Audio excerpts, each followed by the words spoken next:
during the discourse since morning, I realized that there was a need for an identity of the art and architecture of Maharashtra.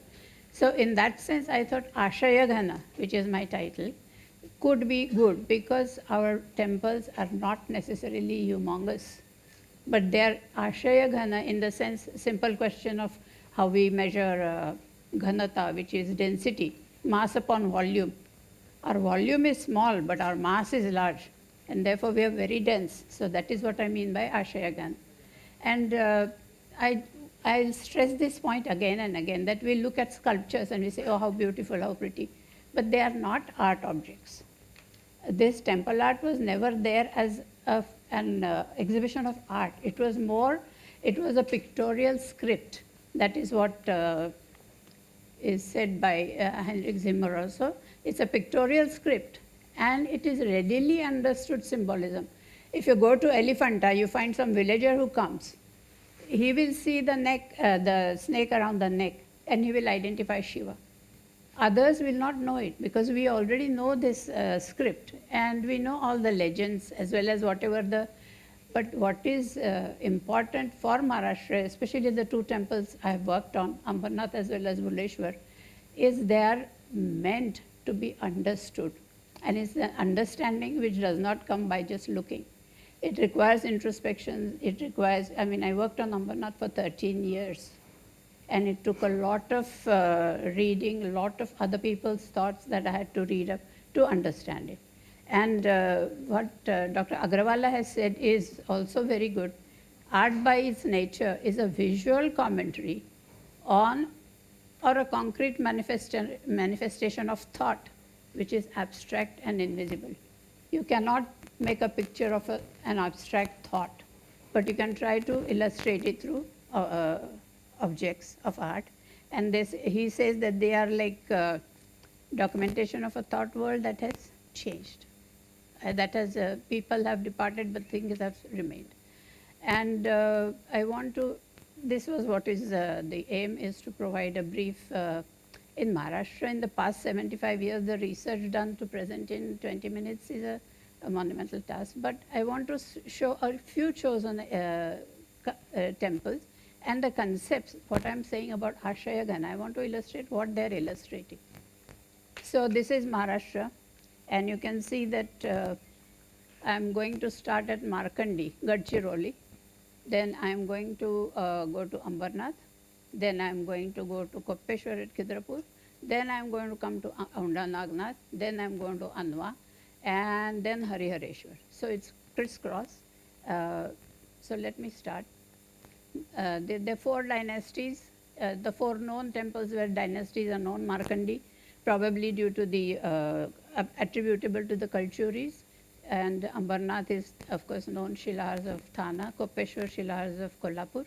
Nagnath, it is not, cannot say for which dynasty built it, but they were profusely decorated with sculptures, and they do illustrate something. They were trying to illustrate something, and it is more than a footprint of the ruling dynasty. So all these temples I am going to illustrate. So we start with Rukunda Rushi temple, and I'm starting from the outside, you see. Because we were taken there by road, I'm sure there are other ways, but this is the compound where it starts, the enclosure, and goes on. But from the outside also you can see that there are 10 little shrines of the Dashavatar temples. Remember, Markandi is a Shiva temple, but these Dashavatara panels are there, and there are other temples also. Now this temple at the top has these ascetics. You can see the different, I used to think that this particular type means Pashupada, this particular type means so and so, but it's not like that. It's just that I think they're just jatabars that they're piled up. So this is the outside, and this is the temple. Although it has been struck by lightning and therefore it is partly broken, it is exquisite. And this, I keep saying that these are mirrors of society.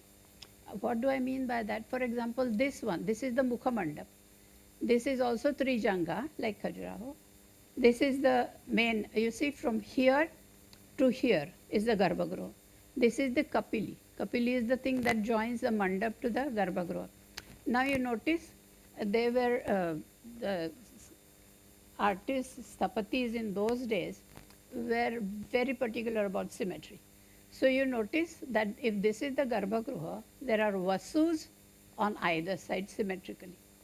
You see, it's always there. And this, and for some reason, I haven't worked on this temple, but for some reason the mandapa has couples of vasus.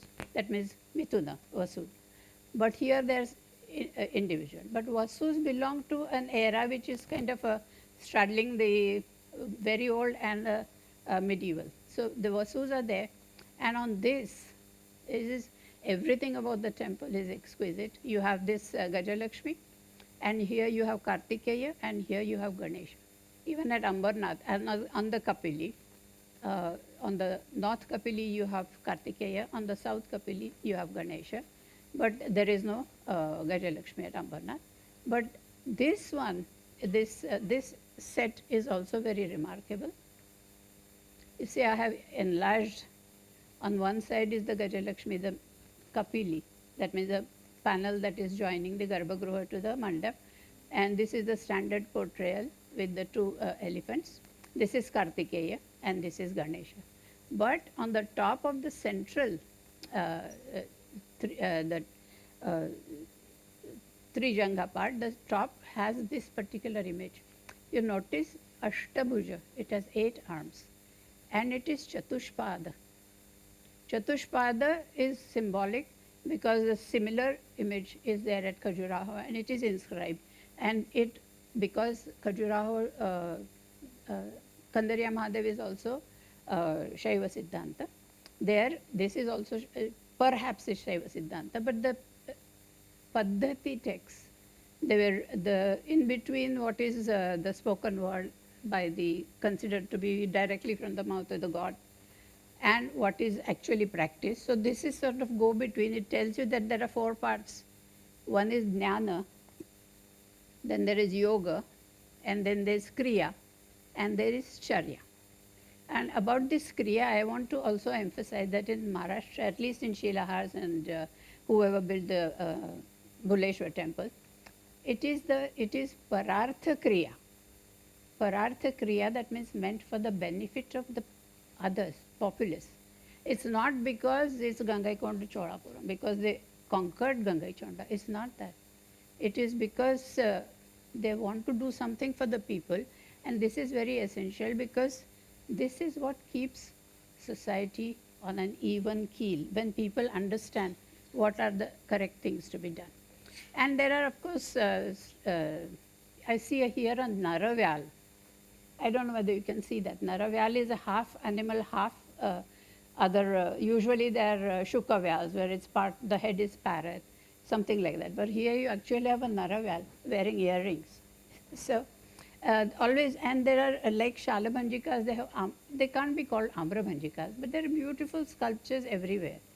This is Markandi, and we have to go fast. So I come to Ambernath. Now Ambernath, when I talked at the Tamil Heritage Trust, they themselves kind of christened it Vamana of the dynasties. It's a small dynasty, but it may be small, but it is, they were erudite. See, we talk about Samarangana Sutradhara by Bhoja. He wrote that, maybe the people in his court helped him, whatever, but his name and the book is famous. Apararka Tika was one of the books that was written by Apararka, that is 3 kings after the 3 brothers who built the Ambernath Shivalaya. I mean, they were Chittaraja, Nagarjuna and Mummuni. After that, Anantadeva and then Apararka. But his Tika, even in those days, had been sent to Kashmir. And it was accepted in Kashmir. There was a debate about it. And that is one of the things that they were erudite. And another thing is the Shaiva Siddhanta concept is illustrated on the Ambarnath Temple is like a book. It's like a lithic book made in stone. And it's not something you can just read it. So as I said, it took me 13 years, and I have later on I have included all the people whose contribution, whose work in their own fields helped me understand this. So, And this is what erudition, if we are Maharashtrians, we should be proud about boasting what is not so well known, is that Mirashi had already said in his corpus inscription in Kikaram about Shilahara dynasty that Apararka was the prince who became king following this. He was learned in Dharma Shastras. And his book Apararka Tika, a critic on the Yajnavalkya Smriti, is still considered a standard reference in Kashmir. This is what Mirashi wrote in the 50s, 60s. And it was very thrilling for me when I was reading about Bhuleshwar in connection with Bhuleshwar, Alexis Sanderson. And he has written, because he studied for 6 years in Kashmir under Swami Lakshman Ju. And I was so thrilled to read in his incidental remark, Sanderson's incidental remark, that Apararka, this within the fold of Orthodox Brahmanism, we find the doctrine attacked by Apararka, who ruled Konkan from so and so and so. And he says this is a manifestation of the divine consciousness. And Swami Lakshman Ju, who is like Gnaneshwara in Maharashtra, he was the last, I mean, he recently expired, I mean, a few years ago, but he was the last living saint of Kashmir who still survived after so many years of foreign rule. So this is what was, I thought was very thrilling. And this is another aspect I wanted to stress, that there is a difference in, say, Elephanta also illustrates this concept of the ultimate truth, which is Parashiva, as having 3 sthiti, 3 states and 5 qualities. 3 states are Saguna, Nirguna and Saguna, Nirguna. And 5 qualities are 5 attributes. They can be understood by us best if they are called aghora. That are immediately the adjective tells us that this is something which is a Samhara Murti type. Then you have Vamadeva, which is also Umavaktra, that is feminine aspect. You have Tatpurusha, which is the spirit of the universe. That means everything else is there. So these qualities are illustrated. And the second point I wanted to show, I'm trying to sort of take two steps at a time. These are the 2 lines, the blue line, dotted line, and the white dotted line. Above is the north view of the temple from the outside, and this is the longitudinal section. Now when you exactly place them one below the other, you find that what is connecting the mandapa, that is the hall, to the Garbhagruha is this Kapili. Outside is called Kapili, inside is called Antaral. When you go here, you find it is exactly the steps that go from the mandapa to the Garbhagruha. And in terms of metaphysics, you can say this, what is depicted on this part, on the outside wall where there are sculptures, is sadhana. That means how to go from here to here. Basically, tirtha is like a ford. Ford is where you're crossing over, and we don't want to go there forever. We cross over, we go to the Garbhagruha, we get whatever we want, we come out again. So that is like a two-way street. And if the mandapa is considered the Ihaloka, then you can consider the Garbhagruha as the Paraloka. That means you are trying to take a step there and you're coming back. Now this, how do you perform this sadhana which takes you there?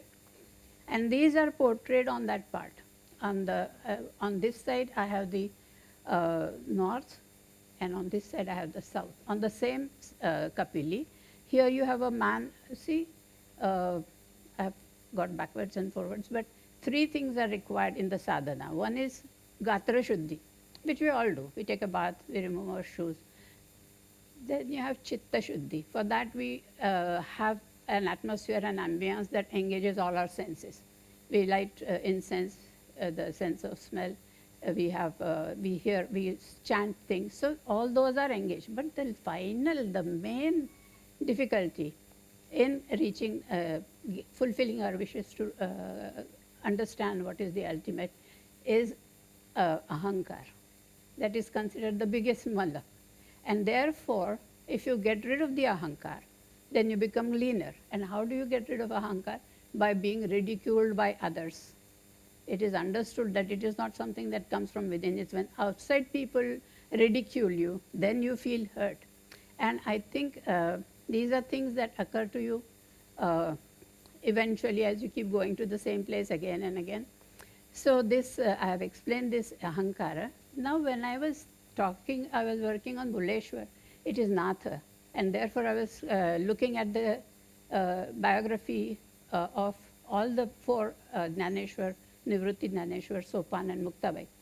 And I realized that Muktabai must have been 10 years old when she saw her parents die. Then until she was 18, she took Samadhi at 18. She has gone through so many things that the society sort of gave them so much trouble, treated them so badly, that there was no way any ahankar would be left. So automatically they had reached that. And that is something I realized, that all the four within 8 months took Samadhi. And because we have relatives abroad. So my young niece asked me, isn't that suicide? It is difficult for me to explain to her how Samadhi is not suicide. But anyway, to reach that stage, you cannot do that unless you are completely cleaned. Gatra Shuddhi, Chitta Shuddhi, Atma Shuddhi. So, and these are the figures that are there. And these are the means which are used. So there, that brings me back to the question of what is our heritage. These are not documentation of images and plans, but it is it's the essence of the thought world and the wisdom of the ancestors, the people who preceded us, who have left it for us, so that it would last forever. And one example I already gave you about the sadhana and the Atma Shuddhi that was forced in a way or accelerated by society for the Gnaneshwar and those siblings. But the other thing is that this is noted in Amrutanubhava and is interpreted by us to mean what it... see, it says Deva, looking at Ellora, talking about Verur, because these people have said to have gone on a Tirtha Yatra, a big Tirtha Yatra. And the verse says, Deva, Deula, Parivaru, Kije Koruni Dongaru, Taisa, Bhakticha Vyavaharu, Kanavava. That means Kailas, Verur. Same rock they have taken, same mountainside they have taken, and they have carved it in such a way that they have made the god, that is the Pindi inside, from the same thing, the temple structure from the same thing, and the Parivar Devatas also from the same thing. That is a very effective way of explaining Advaita. But that only Gnaneshwar would understand. We just look at Verur and we actually there are people who speculate that aliens built it, but anyway, apart from that. So these are the two things. I'm trying to illustrate what I mean by Ashayaghana, what is packed in, and it doesn't come to you easily. And this is the other concept that is very effectively portrayed in Ambarnath. See, this was the, although I said 5 gunas, the 5th one, the quality, is Ishana, which is the topmost facing the sky, and it is formless. So in a way, this is also represented first as Chaturmukha Linga. And those are Umavaktra, and you see, Umavaktra is feminine, you can obviously see the festoons of pearls and all. And this is Aghora, you see the fangs and the wrinkled brows, and this is in Elephanta, that's Sadashiva, because it is a flat surface, because it is not a freestanding thing. You have the perfectly calm Tatpurusha. And this actually is a Pindi, that is, this is the Linga, this is the symbol. There are 3 faces, and this is obviously feminine. This is again, you see Sarpa Kundalas and everything. Even the flowers in his crown are Dhatura flowers, poisonous flowers.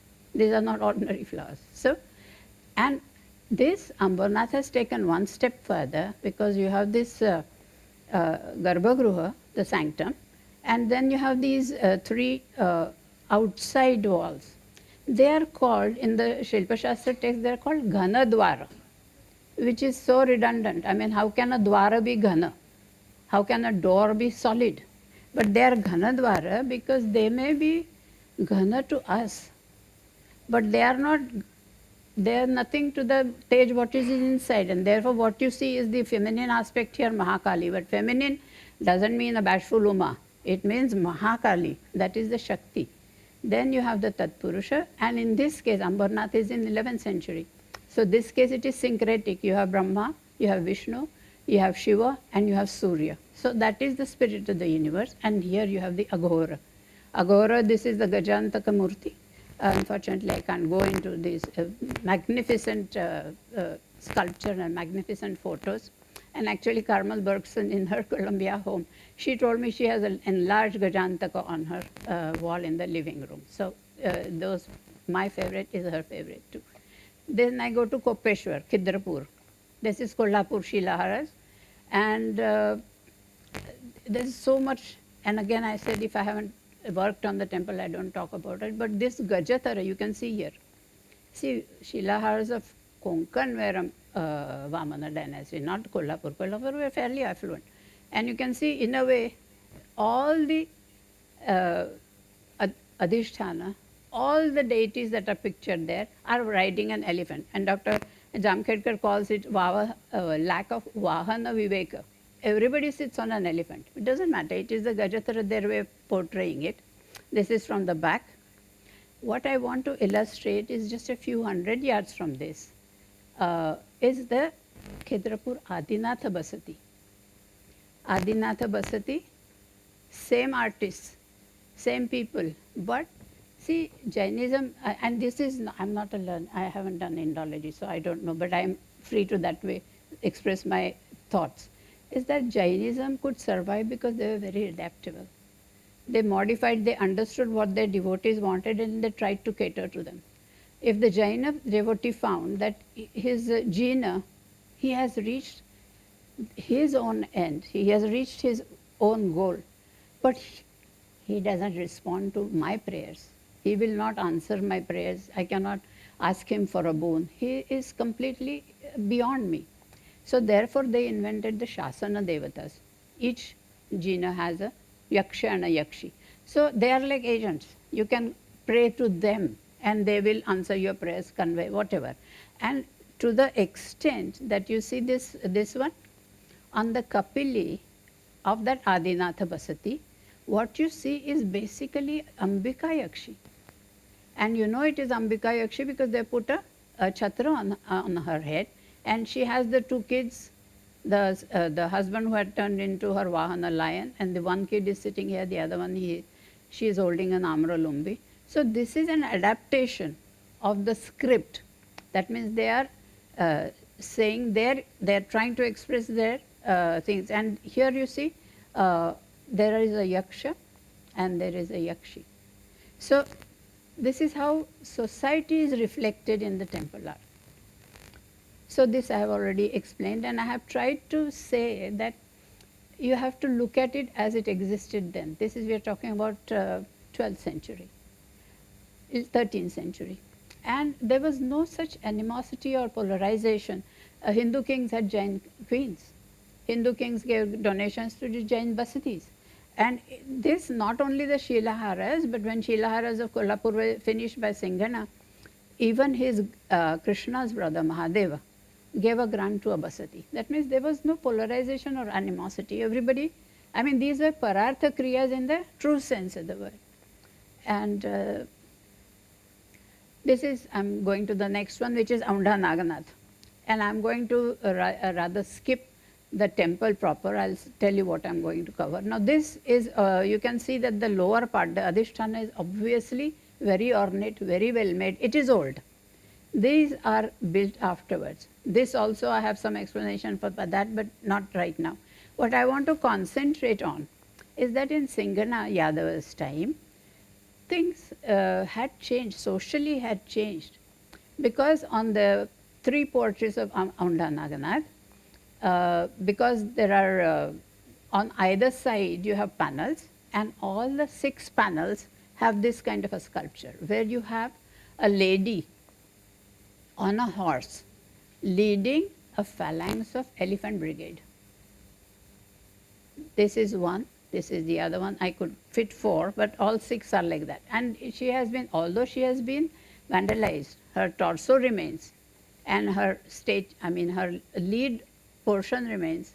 And you can see that the elephants are not in a parade. They are actually trampling on people. They are war elephants. Now, a woman commander on horseback leading an elephant brigade, and I looked for it because I said ki, a woman mounted on a horse leading a phalanx of elephants, it requires an explanation. So I went through the Yadava inscriptions read by Ritti, and there I found two inscriptions, one of 1218 CE and the other one of 1239, which a lady, Sahini Bhagala Devi, is mentioned. And later on, it mentions Bhagubai as Sarvadhikari. So, and I have illustrated here another temple from nearby, not nearby, but in the area, is Pangav. And it has beautiful Surasundaris. But this is a difference between the social perception of the woman who is portrayed as Hathi Sahini and Aunda, and at Pangav as simple Surasundari. This is another example. This is the only Vaishnava temple I have, because I have not studied it, it is Dr. Deglurkar has worked on it, and I have worked a little bit on it. Now this is a Vaishnava temple, and this is the main sanctum.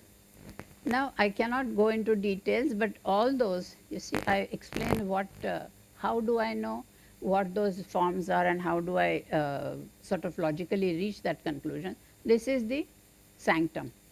It has 5 projections. That means 5 projections means 10 faces, 10 images. So you have 10 and 10, 20, and here because they are cut off, you end up with 32 images. But this is where all the Ashtadikpals are there. Therefore, if you subtract 8, you are left with 24. And 24 immediately brings to mind the 24 Vyuhantara Vishnus. And so the beauty of it is, in Pancharatra, Paravasudeva doesn't do anything himself. It is Lakshmi who does the creation. Lakshmi is the one that is creating everything. And so all these images are not of Vishnu, but of Lakshmi. But not Lakshmi, they are the Shaktis, and they, just as the 24 Vyuhantaras have 24 names, the Shaktis also have different names.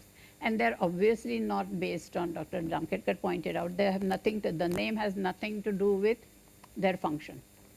It is not like Mahadeva that tells you that he is considered the greatest of gods. It's not like that. Keshava and Narayana, all these things that we say, they have no connection to the Ayudhas.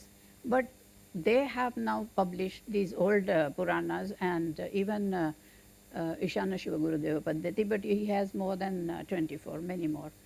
That, see, if you, Dakshina Adha Karakrama, that means right hand, lower right hand, then upper right hand, then upper left hand, and the lower.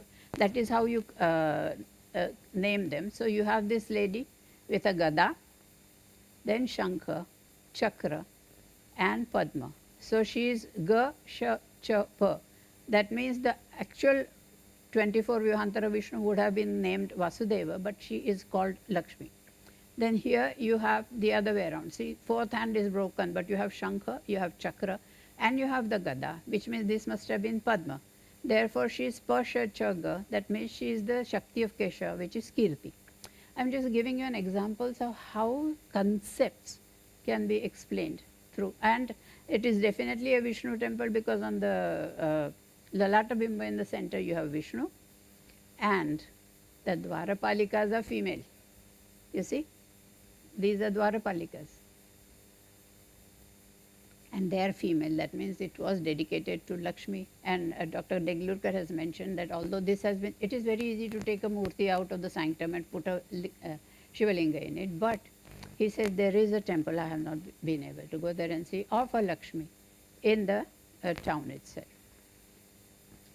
So this is very ornate, very ornate. That would be befitting a goddess. I mean, you would think that it would be a little more effeminate and decorative.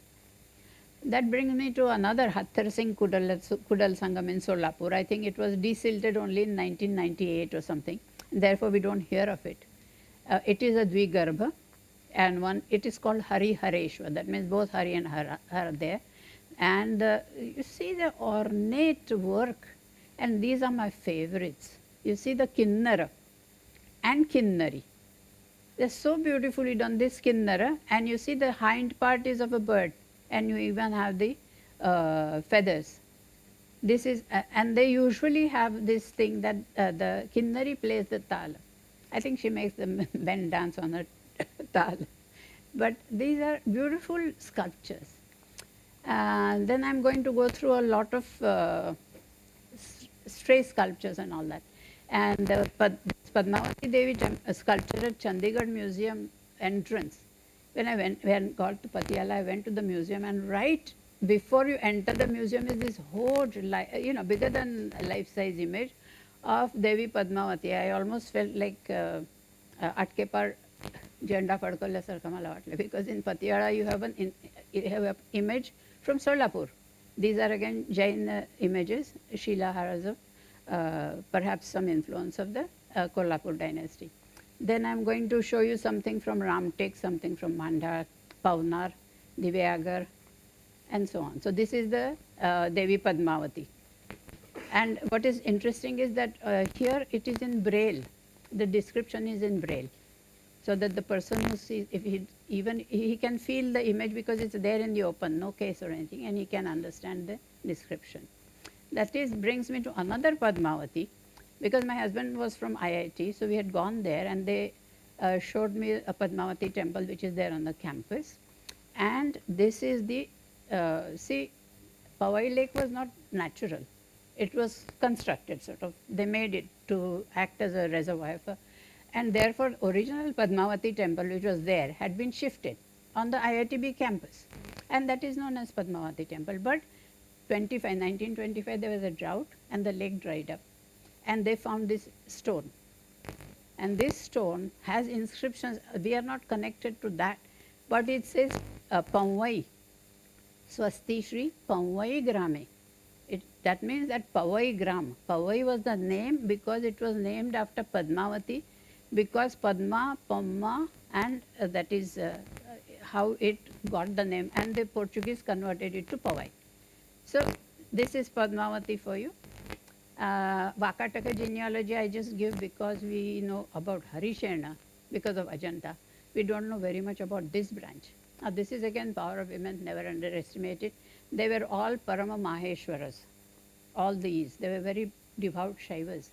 And Rudrasena II was married to the daughter of, one of the daughters of Chandragupta Vikramaditya. Guptas are Vaishnava. So suddenly these became Parama Bhagavatas. And in his memory, she erected a temple of Narasimha. I tell you, you go there, you stand there in front, and you're just floored. This is the temple, which is a simple temple. Very little there. Only the Dwarashaka has only one Gana on either side. But this is the image. You stand there right in front of, and it, because it is so huge and so simple. It has only that Chudamani on top and one chakra to confirm that he is Vaishnava, and this Narasimha. So come, take that and go to this. This is from Mandar. Mandar is, it was until this Vedhya Shakti, the first Vakataka conquered it. It was Vindhya Aranya only, and there were people who were tribals. They would not have, and if the Sapati Sutradhar tried to explain to them that this is the dhyana, this is how you should create somebody. With the murti will have, to indicate. But I think this is one of the part of democracy. In the sense, 8 heads okay, but you have 1 head each on the arm and 1 head each on the legs. I mean, decentralization, where do you need your power most? You also need it in the arms and the legs. I'm just interpreting. This is not what is, there is no Shilpa Shastra, but this is what you see. This is how difficult it is to convey a thought into an image. And this is again some exquisite things that were found when Vinobaji's ashram at Pavnar was being constructed. They found this is, I think it can compete with any Modigliani. It's a lithe, beautiful sculpture of Ganga. And not only that, on her partly uncovered leg, it says Ganga Bhagavati. And it is she standing on a makara. So, I mean, we have so many things, and this is another very dynamic sculpture, also found there, and they have kept it there. This is a Kamsavadha. We hear about Kamsavadha, but here the details, and this is again interpreted by Dr. Zamkherkar, that this is Krishna and this is Balarama. When they went to Kamsa's palace, when they were invited, this is the elephant Kuvalayapida with the Mahut, who charged them to kill them. They have killed both the elephant and the Mahut. And then they had also Chanura and Mushtika. And Krishna has killed Chanura, and Balarama is killing Mushtika. And at that, when Kamsa saw that up from the gallery balcony, he ordered the guards that they were to capture this Nanda and to kill Vasudeva. When Krishna heard that, he sprang like a lion, grabbed him by the head and strangled him. Now this is so much, very much more effective than saying that he killed Kamsa. That's not just kill Kamsa, this is what happened. Then there is the Ganesha Mask found in the Vayagar. Again, Shilaharas, they had enough that they could make a mask which pure gold 1.3 kilos. And not only that, but the solid, and you can match the dimensions. This was meant for this. And this was buried with, because there was some civil war, so it was buried, it was found. Now look at the artistry. This is a fragment only that was there. And when you compare it with this is the halo with petals. You can see this also has halo, has petals. And this face is only 1 inch, and it is so well carved. So, and this is Brahma. You see, we all read Puranas that says Brahma was, we created Brahma rather than Brahma creating us. Man created God in the sense of images. God is always there, but we cannot, we are only 140 crores. The rest of the world you have to take, and they all don't worship Brahma, Vishnu, or Mahesha. So there is a God, but our concepts, and then we ourselves malign the Brahma. I call it a bad case of PR. Shiva had so many avatars, Vishnu had avatars, Shiva had so many forms, and he just got left behind. And this was obviously in worship, because it's an image in the round. The fourth face is also shown. So, Surya, this is in Gargesar's museum in Ratnagiri. This is a full-scale Surya, wearing boots and wearing the chilkat-like thing and the lotus bloods. So these gods were worshipped. They died out simply because they lost followers, like our political parties die. They lose followers, they die. Now this is something which I have purposely included me in the picture.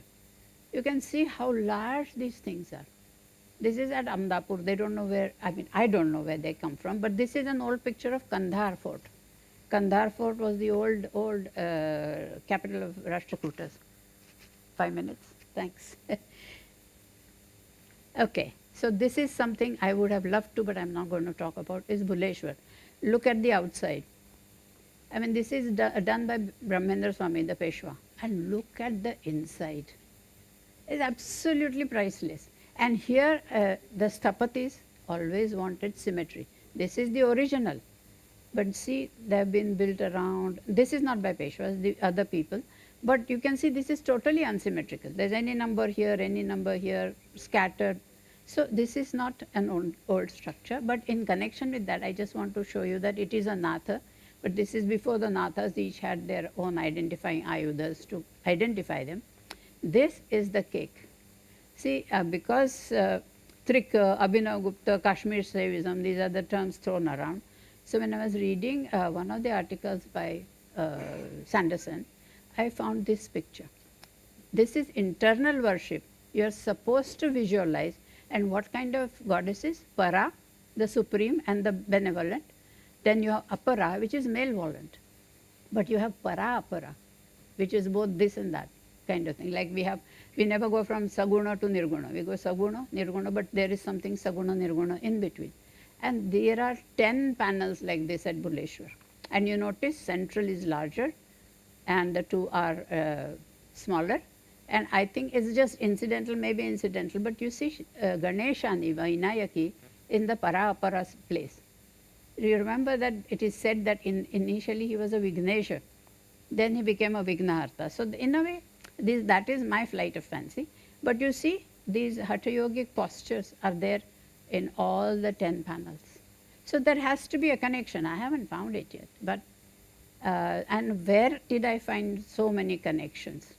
Dr. Devangana Desai, Jamkhedkar, Philosos, and each one had their own contribution. Devangana Desai with Suraj and Anita and Philosos. He has written The Heart of the Temple of Shiva according to Shaiva Siddhanta, and it is this that gave me the idea of the Prasada Purusha Pratishtha. Then Dr. Jamkhedkar is always there to guide. And this, Dr. Davis, I finally met him in 22, although I spent a year in 2011 reading his thesis, trying to understand. And that is exactly what the thesis was, ritual in an oscillating universe. He spent more than a year in the 3 temples in the south, sitting with the priests and understanding what the ritual was. So these are the, Dr. Nagaswamy. He was really upset when I showed him the Vishnu on the Shiva temple. He said, Vishnu on the Shiva temple. I said, I didn't put it there, but it's there.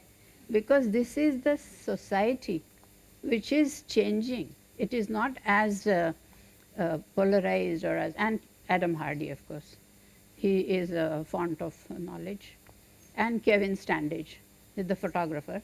And unfortunately, the day he came, all the way from England, and there was a home being conducted inside the Garbhagruha of an ASI protected monument. The whole place was full of smoke. So what can Kevin with his equipment do? So we didn't, but even then, see the beautiful picture. This is Ambarnath. When you walk in there, you wonder whether this is the picture of the same thing. The Vishnu on Garuda. So and this is the chance discovery or connection. Dr. Abels, who lives in Germany, he lived in Ambernath in 1955 to something. He was 11 to 14 years old because his father was a scientist who worked in the MPF as a statistician.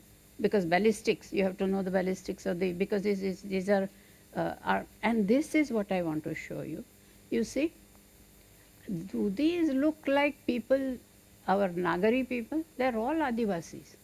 So although it is a living temple, it has come to life only after independence.